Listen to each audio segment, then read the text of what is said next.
পিঠাগুলো দিয়ে দিলাম। পিঠা দেওয়ার পরে এখন আমি দুধ দিয়ে দিব, কারণ এই পিঠা দেওয়ার পরে যদি দুধটা দেই আমি, তাহলে দুধটা এই ফাটে না আর কি। দেখেন মালাইটা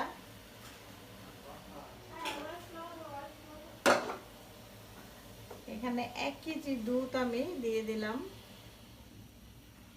যাই হোক, পিঠাগুলো এখন ভিজে একটা বলক দিয়ে আমি রেখে দেব। দেখি, একটা বলক দিয়ে আমি রেখে দিব পিঠা।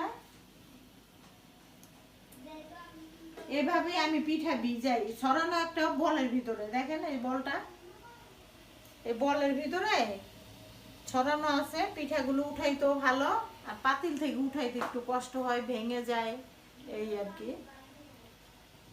কে খাবেন আমার বাসায় চলে আসেন ভিজানো পিঠা খাওয়ার জন্য।